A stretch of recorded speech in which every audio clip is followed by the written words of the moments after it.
और अब खबरों को तफसील से जानेंगे। नरेंद्र मोदी हुकूमत ने रेलवे मुलाजमीन को 78 दिनों का बोनस देने का फैसला कर लिया है। इसके अलावा मरकजी हुकूमत ने ई सिगरेट पर भी पाबंदी को मंजूरी दे दी है।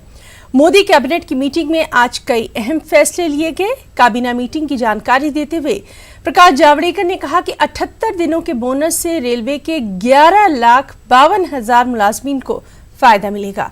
बोनस की अदायगी के लिए 2024 करोड़ रुपए का खर्च आएगा। उन्होंने मजीद कहा कि अब मुल्क में ई सिगरेट को बनाने और फरोख्त करने पर पूरी तरह पाबंदी लगा दी गई है। साल लगातार मोदी सरकार के कार्यकाल में ये रेलवे कर्मचारियों को मिला है। रेलवे सुचारू रूप से चल रही है और इस तरह के निर्णयों से कर्मचारियों का मोटिवेशन बढ़ता है और कर्मचारी पूरी ताकत से काम करते हैं और करेंगे, यह हमारा पूरा विश्वास है। और रेलवे के कर्मचारियों को इतना बड़ा बोनस देने का यही कारण भी है क्योंकि एक तरह से देश की लाइफलाइन है और इसलिए ये एक महत्वपूर्ण निर्णय कर्मचारियों के हित में आज किया है। और वहीं ई सिगरेट पर मरकजी हुकूमत ने पाबंदी लगाने का फैसला कर लिया है। इस पर अवाम का क्या कुछ रद्द-ए-अमल सामने आया है, आइए देखते हैं। Well, I think it's a good call, personally speaking, because the government are taking initiatives for youngsters, and not only youngsters but people to be safe, just like the traffic rule and all the other things. So I would say it's a good thing. Moreover, if you look for pros and cons, like all the other things like alcohol and whatever stuff, they do have a bit of pros and cons in it, but when it comes to cigarette or e-cigarette or whatever, there are only cons, no pros in it, correct? So I would say it's a good call. नहीं, ये e cigarette पे जो ban करने का जो कदम है government का बहुत अच्छा है और इसके लिए यूथ के लिए बहुत अच्छा वो मिल रहेगा। I think it's a good decision because it's very, very harmful for the lungs. It's damaging the lungs and lot of children are now getting hooked onto this. Because how else do you control the youth? Because the whole shift was now instead of smoking a normal cigarette to go to vaping. And I've just come in from Nairobi, Kenya, where we have lot of schools kids being affected by vaping. And it's fairly serious. I'm glad that in India the government is taking steps like that. Smoking is any day, like any form, be it e-cigarette, be it normal cigarette, be it like anything, hookah and all, they all are harmful, to be honest. Like no one should do it anyway only, be it like anything. आगे बढ़ेंगे। BJP सदर और वज़ीर दाखिला अमित शाह ने आज झारखंड के जामताड़ा में अवामी रैली से खिताब किया। इस मौके पर अमित शाह ने कहा कि पीएम मोदी ने झारखंड को संवार दिया है। डबल इंजन हुकूमत की वजह से झारखंड तेजी से तरक्की की राह पर गामजन है।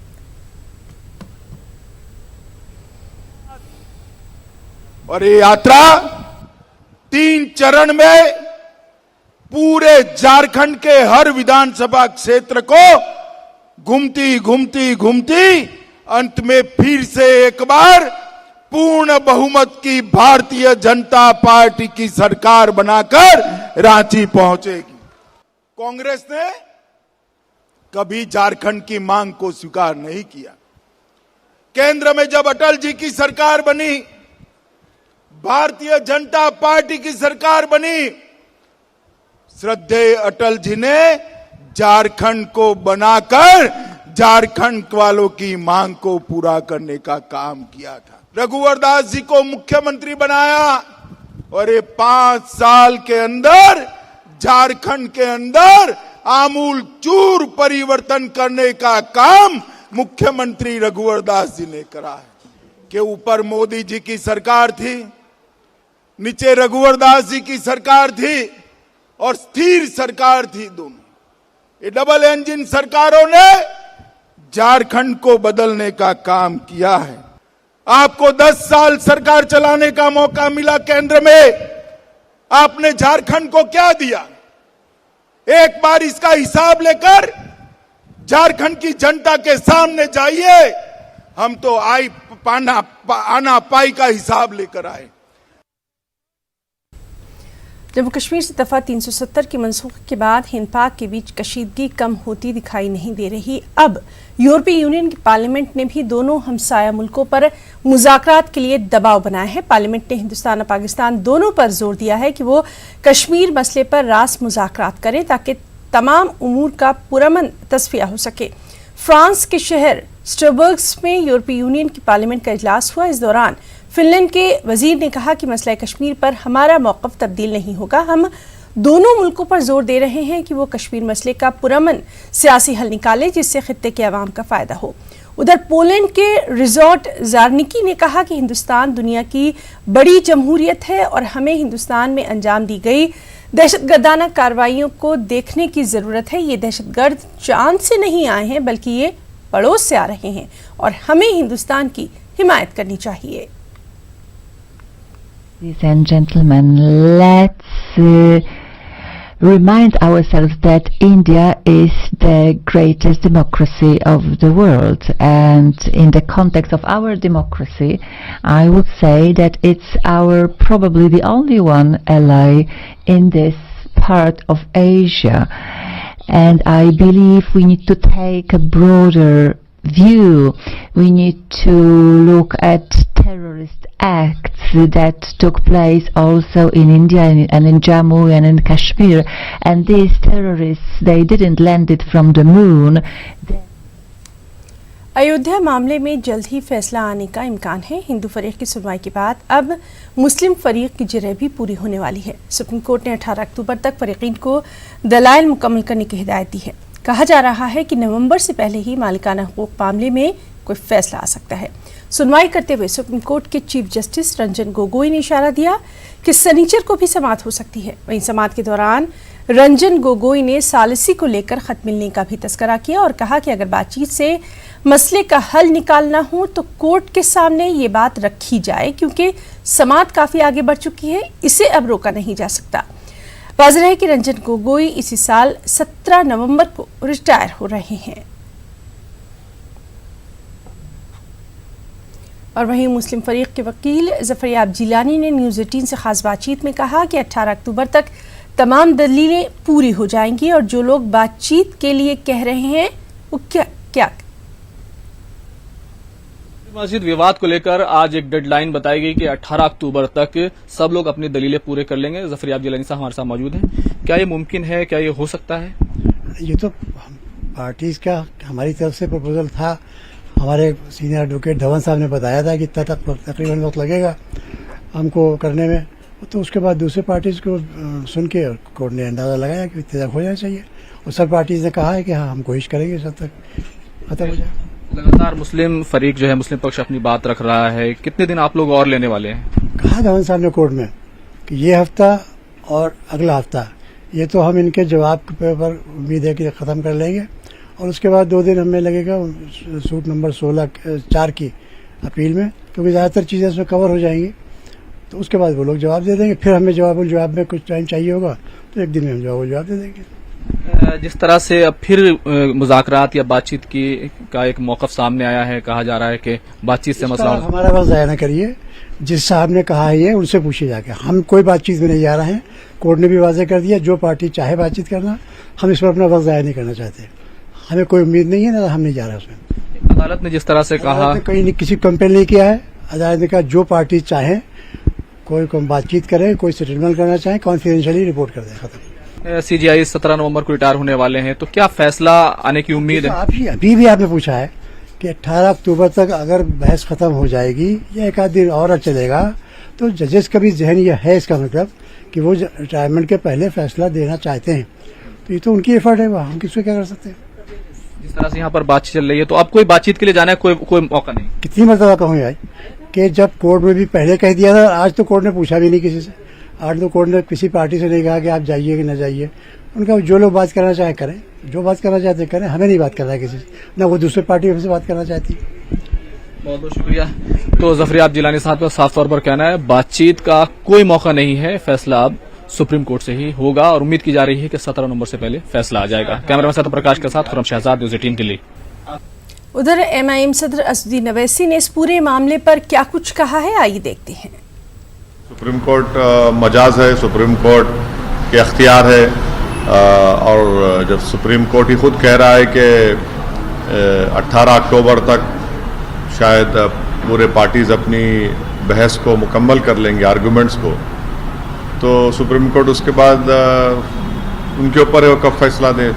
ये लास्ट कोर्ट ऑफ अपील है, हर पार्टीज को पूरा वक्त मिलना चाहिए और मिलेगा, मुझे यकीन है, अपनी बात को रखने का, क्योंकि इसके बाद तो कोई कोर्ट ही है ही नहीं, ये आखिरी कोर्ट है।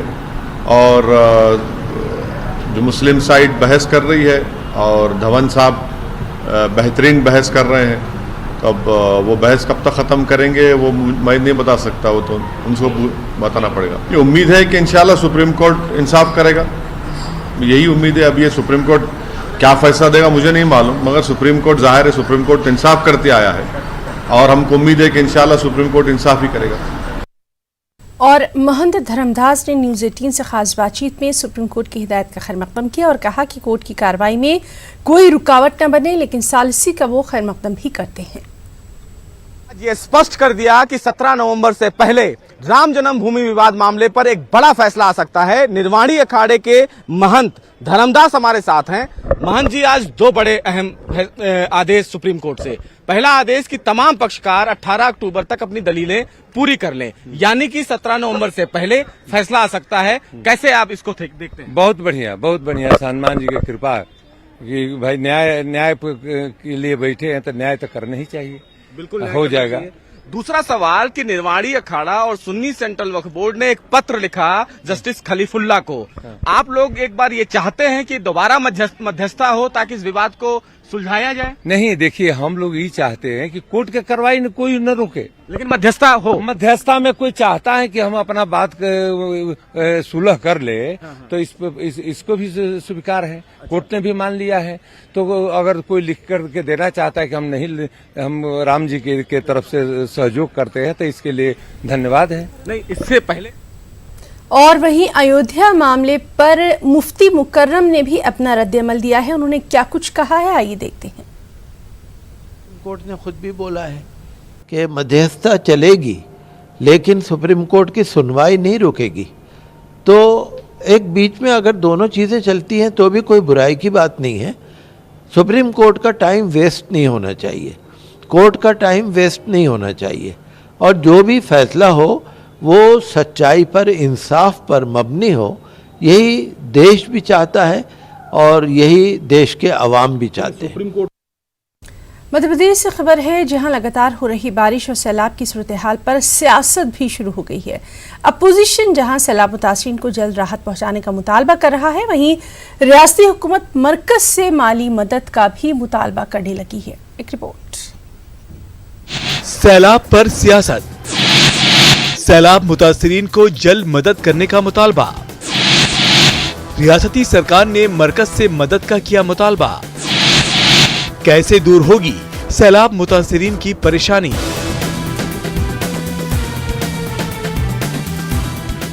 मध्य प्रदेश में बारिश का कहर जारी है तो सियासत भी चल पड़ी है।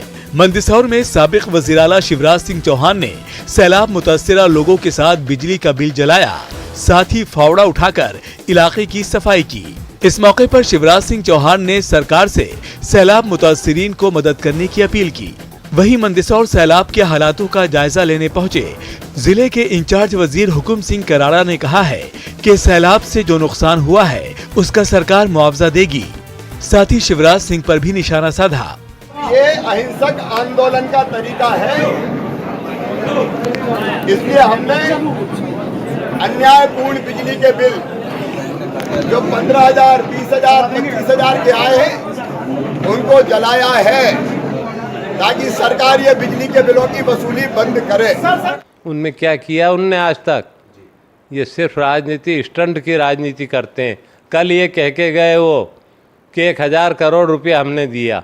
1,000 करोड़ रुपया का 1 रुपया का भी हिसाब ले लीजिए, आप लोग अपने लेवल से पता लगा लीजिए। भोपाल में सब लोगों के पास सूत्र है, आपके पास इतना बड़ा आदमी 15 साल मुख्यमंत्री रहा हो, राष्ट्रीय अध्यक्ष हो, उपाध्यक्ष हो, वो सार्वजनिक रूप से जनता को गुमराह कर रहा है और ऐसे समय में राजनीति कर रहा है जब सबको एक साथ मिलकर सांत्वना का काम करना चाहिए।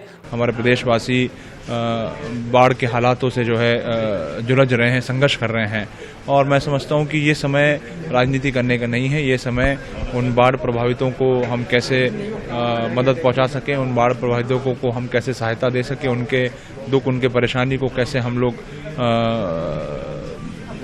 ठीक कर सकें, ये हमारा सबका उद्देश्य होना चाहिए और ये हम सबका प्रयास होना चाहिए। सैलाब को लेकर हो रही सियासत के बीच वज़ीर-ए-आला कमलनाथ ने कहा है कि बीजेपी लीडरों को दिल्ली जाकर मरकजी सरकार के खिलाफ धरना देना चाहिए। ज्योतिरादित्य सिंधिया ने भी वज़ीर-ए-आला कमलनाथ से सैलाब को लेकर मुलाकात की। मैं तो बीजेपी के नेताओं से निवेदन करता हूं कि वह दिल्ली जाएं और जो आवश्यकता है, ये कलाकारी बहुत हो गई, ये दौरे करने से किसानों को कोई राहत नहीं मिलने वाला। दिल्ली जाएं और दिल्ली जाकर भारतीय जनता पार्टी के सब नेता वहाँ धरना दें कि जो बाढ़ की स्थिति है वर्तमान में पूरे मध्य प्रदेश पे, उस पर विस्तृत हमारी चर्चा हुई है। केवल ग्वालियर चंबल संभाग, मुरैना, भिंड, श्योपुर, अशोकनगर नहीं, लेकिन मंदसौर और नीमच की भी स्थिति का जायज़ा की चर्चा हमारी हुई है और मैंने स्पष्ट रूप से उन्होंने कहा है, निवेदन किया है कि मुआवजा राशि जल्द से जल्द पहुंचनी चाहिए, पर सर्वे ठीक होना चाहिए। मध्य प्रदेश में बारिश लगातार हो रही है तो सियासत भी अपोजिशन सरकार को घेर रहा है, तो कमलनाथ सरकार मरकजी सरकार को। लेकिन सवाल तो वही है कि आखिर सैलाब से बिगड़े हालात काबू में कैसे आएंगे। Bureau report, news 18 Urdu. और वहीं रायपुर में भी बारिश से लोग बेहाल हैं। शहर में हर जाने पानी ही पानी नजर आ रहा है। लोगों में नाराजगी इस बात को लेकर है कि शहर में इससे निपटने के लिए इंतजामात आखिर पहले से क्यों नहीं किए गए।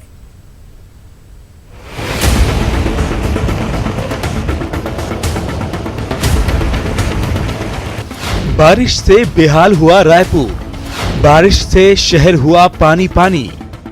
बारिश ने बढ़ाई लोगों की परेशानी, हर तरफ नजर आता है पानी ही पानी। लगातार हो रही बारिश और सैलाब ने रायपुर को पानी पानी कर दिया है। शहर में हर तरफ पानी ही नजर आता है, रोड तालाब में तब्दील हो गई है। बारिश से शहर के कई इलाके पानी में डूब गए हैं। कई इलाकों में घरों में बारिश का पानी घुस गया है। क्या इंसान, क्या जानवर, सब बारिश से बेहाल नजर आ रहे हैं। स्कूल जाने में दिक्कत होती है, आने जाने में दिक्कत होती है। उल्टा कार वालों को ये दिमाग नहीं होता पानी भरा है तो हम कैसे जा रहे हैं, और वो इधर आना जाना करते हैं। थोड़ी सी पानी में इतना बरसात भर जाता है कि जाने की हिम्मत ही नहीं होती। घुटने तक पानी आ जाता है और पानी इतना आता है हमारे घर से तो पूरा यहाँ तक कमर तक पानी आ जाता है। बारिश की वजह से शहर के इंतजामात की पोल खुल गई है। ड्रेनेज सिस्टम फेल नजर आता है। बारिश से डूबे शहर में लोगों की हिफाजत का भी किसी को ख्याल नहीं रहा। ट्रांसफार्मर पानी में डूबे रहे, लेकिन बिजली की सप्लाई तक बंद नहीं की गई। ऐसे में बड़ा हादसा हो सकता था। अब देखना यह है कि लगातार हो रही बारिश और सैलाब की सूरत हाल से लोगों को राहत कब मिल पाती है। एक बड़ा खतरा बना हुआ है, क्योंकि ट्रांसफार्मर में अभी भी करंट प्रवाह है, तो जाहिर सी बात है अगर करंट कहीं से पास होता है तो यहाँ बड़ी दुर्घटनाएं घटित हो सकती है। और उससे भी बड़ी बात यह है कि ड्रेनेज सिस्टम जो दिख रहा है, यहाँ का ड्रेनेज सिस्टम आप देखिए कि जो चंद घंटे की बारिश में पूरा जो बस्ती है वो लबालब पानी से भर जाता है। कैमरा पर्सन सुरेश पाची के साथ युगल तिवारी, न्यूज़ 18 रायपुर।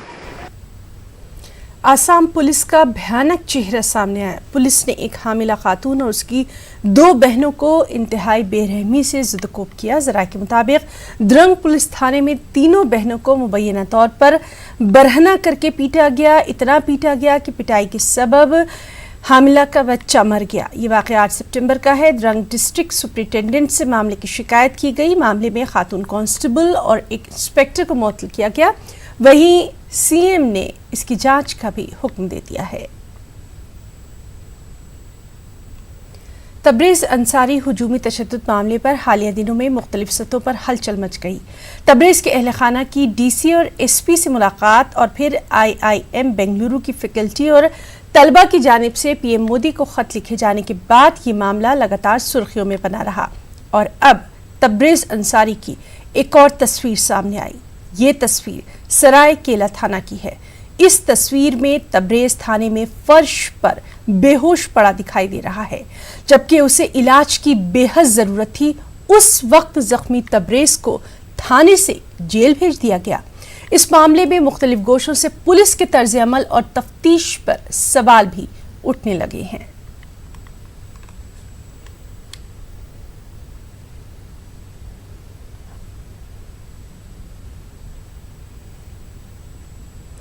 आला और म्यारी तालीम के जरिए ही मुस्लिम मसाइल हल किए जा सकते हैं, साथ ही सियासी और समाजी इस्तेहकाम भी हासिल किया जा सकता है। इसी नज़रिए के तहत लखनऊ में अक़लियती तबके के गरीब बच्चों को IAS की मुफ्त कोचिंग देने का खास बंदोबस्त किया जा रहा है। Islamic centre of India, Zakat foundation और दीगर कई तंजीमों के इश्तिराक से तरतीब दिए जा रहे इस निज़ाम में उन तलबा व तालिबात पर खुसूसी तवज्जो दी जाएगी जो कि ज़हीन और बासलाहियत तो हैं, लेकिन गरीबी का भी शिकार हैं। पेश है लखनऊ से तारिक कमर की ये रिपोर्ट। तालीम ही जिंदगी को बेहतर और खुशगवार बनाने का एक वाहिद रास्ता है, और अब तो बात तालीम की भी नहीं बल्कि मेयारी तालीम के हुसूल की है। कंपटीशन के इस दौर में तालीमी एतबार से पसमानदा मुस्लिम तबका क्या करे? हुकूमत की बेनियाजी और अदम तवज्जुही को कब तक रोया जाए? इसीलिए कुछ समाजी और तालीमी मैदानों से जुड़े लोग अपने बलबूते पर रास्ते हमवार करना चाहते हैं। मौलाना खालिद रशीद फिरंगी महली, जफर महमूद और कई अहम लोगों ने मिलकर लखनऊ के इस्लामिक सेंटर ऑफ इंडिया में बच्चों को IAS के लिए मुफ्त कोचिंग फराहम करने और जरूरियात जिंदगी के लिए बुनियादी सहूलियात फराहम करने का अहम फैसला किया। एक तो ये है कि जिन बच्चों ने ग्रेजुएशन कर लिया है, ग्रेजुएशन से मेरी मुराद है चाहे BA, BSc, BCom, BSc engineering, MBBS, वो बच्चे डायरेक्ट दाखिल हो सकते हैं प्रोग्राम में। हिम्मत और मेहनत कमर कस के ये सोच के कि मुझे अगले 2 साल सिर्फ मेहनत करनी है। गरीब बच्चों के रहने सहने के तमाम तर इंतजामात और बंदोबस्त, साथ ही किताबों की फराहमी तक की सारी सहूलतें देने का अमल इतना आसान भी नहीं है, लेकिन हाँ, मुश्तरका कोशिशों से इसे हल किया जाएगा, क्योंकि अब सरकार की तरफ देखते रहने से शायद मसाइल हल होने वाले हरगिज नहीं। स्कूल छोड़ने वाले की उम्र होती है 12 साल की, उस वक्त बच्चों को पता चल जाए कि सिविल सर्विसेज क्या होती है, उनका क्या तरीका है, कैसे सब्जेक्ट लिए जाते हैं, तैयारी।